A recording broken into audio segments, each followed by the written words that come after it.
namoonni birri shamara biyya arabaa nyaattu na dhaggeeffadha. Fuula kiyya kana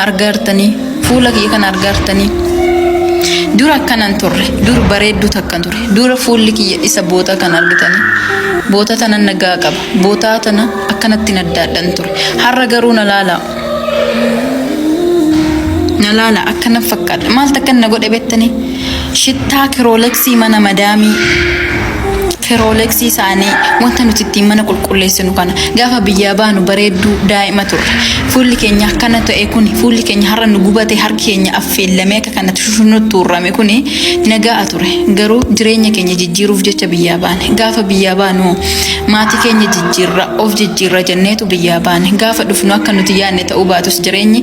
isuma keessatti waan meeqa obsinee jechuudha waan meeqa obsinee dhaanamaatii ruktamaatii waan meeqa iyya madaamii dandeenye shintibeeti arabaa dhiqnee disti arabaa dhiqnee sa'a 24 keessattuu ramadaana kana keessatti jechuun wallaahi sa'a 19 namni akka kiyyaa dhaabbatu jira jedhee yaadu sa'a 19 guutuu dhaabbadhee sa'a 2 rafa ture. Kanam guutuu sa'aatii kana hunda dhaabbannee namni rakkina keenya nu hubatu hin jiru maallaqa nuti arginu qofa eegan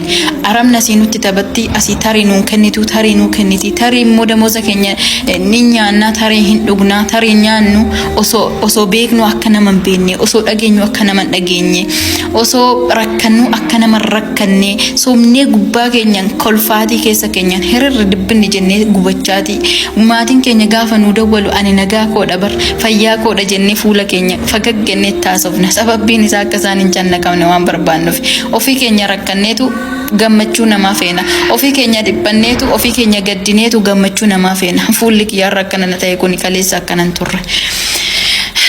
Isaaniyyuu immoo akkanatti jirra namni kamiyyuu nu hubatu namni kamiyyuu nu taradda'u garuu har'a kaleessa fi har'a gaafan of laaluun baay'ee tokkoon ofitti gadda tarii naaf hin jijjiiramne tarii namni birrii namaa kan barbaadu malee jireenya keenya kan barbaadu hin jiru tasuma dhugaa rabbiin sinitti hima.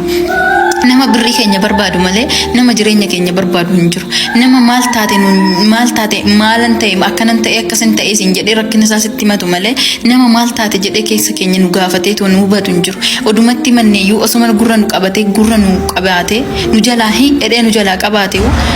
rakkina keenya nuuf furuu hin danda'u tasumayyuu jechuudha namni sa'aatii kanatti kan nu barbaachisu dhugaa rabbi shamara biyya arabaa namni akka kiyyaa jira jedhee jaadu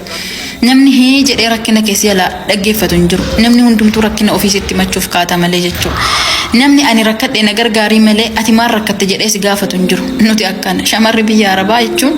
ofii keenya shaama taane isin ifneetu ofii keenya immoo dukkanoofne jireenya keenya dukkaneessineetu isiniif immoo jireenya keessan ibsine ofii keenya karoora keenya awwaalletu ofii isin immoo karoora keessan galmaan geenye jechuudha nuti shamara biyya arabaa jechuun jechi kan ibsuu miti warabbal kaaba jechi kan ibsuu miti jechuudha kan nuti keessa jirru rabbuma kanatu bichaatu beeka jechuudha isa gubbaarran kofallee fiilteriin nu bareechee gubbaarran asirratti baanu kana miti rakkinni nuti mana madaamii keessatti rakkannaa jirru dabarsaa jirru eenyumtuu nu hubachuu hin danda'u eenyus immoo rakkina keenya nu jalaa hiyadhee gurra nutti qabee nu dhaggeeffatu tasuma hin jiru. Maaliif akkana jettee har'a seenan jechuu dandeessan samoona kana isanan itti jiru anaaf rabbi tokkicha bichaatu beeka sa'a 24 hin hojjedha sa'a 24 keessatti sa'a 2 rafa sa'a 2 sana yumaa rafti takkaa dawwaltee na kaasti takkaa immoo halkan qixxee sa'a 10 sa'a 11 sa'a 12tti sa'a 8tti girgiddaa na dhiqsiisti jechuudha hakka kana ta'uu jammar bitaam itti na aarsaa jireenya jechuudha haga woomitiitti argamtuu namaa ta'a jedhee yaadutti jira nuti gaafa bijaama